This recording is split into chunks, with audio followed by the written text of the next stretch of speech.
Nakapag-request kami ng isang piraso ng pato dito sa aming pinsan na aking lulutuin naman dito sa ilog para pangkaragdagang pang-ulam at syempre pwedeng-pwede rin na pampulutan. At ang luto naman na gagawin ko dito ay adobo sa gata at dahil napakataba nga rin nito ay hindi ko napigilan na magkilaw ng ilang parte ng laman nito.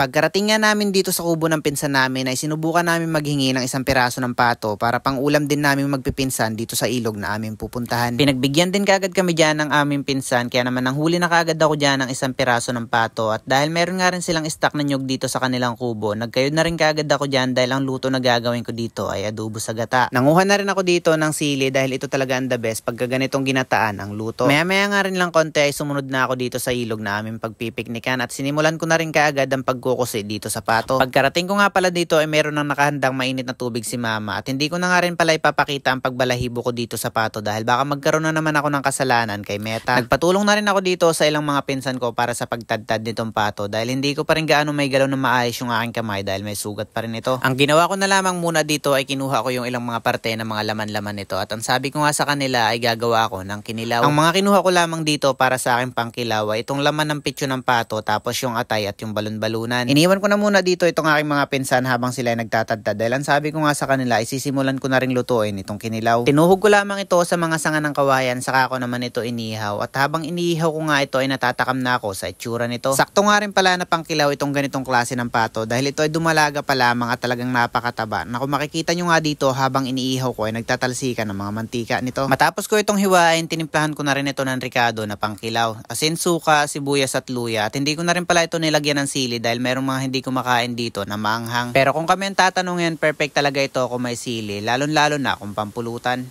Okay, yan na. Kinilaw. Kinilaw na pato. Tignan natin. Yan, may atay tapos balon-balunan. Bakit ang kamay ng daluro ng puro?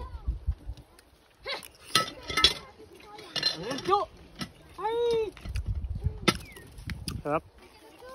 Matapos yan ay sinimulan ko na rin agad itong lulutuin ko na adobo sa gata. Ginisa ko yan sa maraming luya dahil ganyan nga karami ang hiniwa ni mama at tama rin lamang naman daw yan dahil mura pa rin lamang yung luya at wala naman daw kaming bawang na may lalagay. Hinintay ko na lamang ito hanggang sa matusta at hindi na nga rin pala ito umabot sa pangulam namin dahil nagsimula na nga kami kumain dito dahil marami naman niluto na iba pang ulam sila ate. At yung kinilaw naman na ginawa ko ay hindi naman umabot sa pangulam dahil naubos na nga rin ito kakapapak at pampulutan. Habang kumakain nga ako dito ay naiga na rin itong aking niluluto kaya naman nilagyan ko na rin kagad ito ng soy at hinintay ko na lamang na kumulo saka ko naman isinunod itong gata. Hinintay ko na lamang ito hanggang sa medyo matuyo para tumalab naman yung gata at nilagyan ko na rin ito ng ilang piraso ng sili para may konting sipa ng anghang. At nung medyo naiga-iga na nga ito, hinango ko na rin kagad kahit na medyo makunat pa pero pwede na rin ito na pang ulam lalo na kung pampulutan.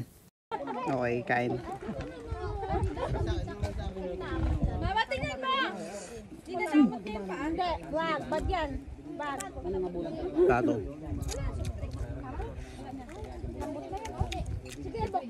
Sarap.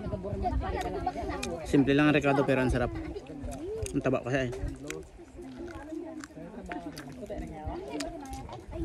Tapos medyo makunat pa siya. Pero laban na.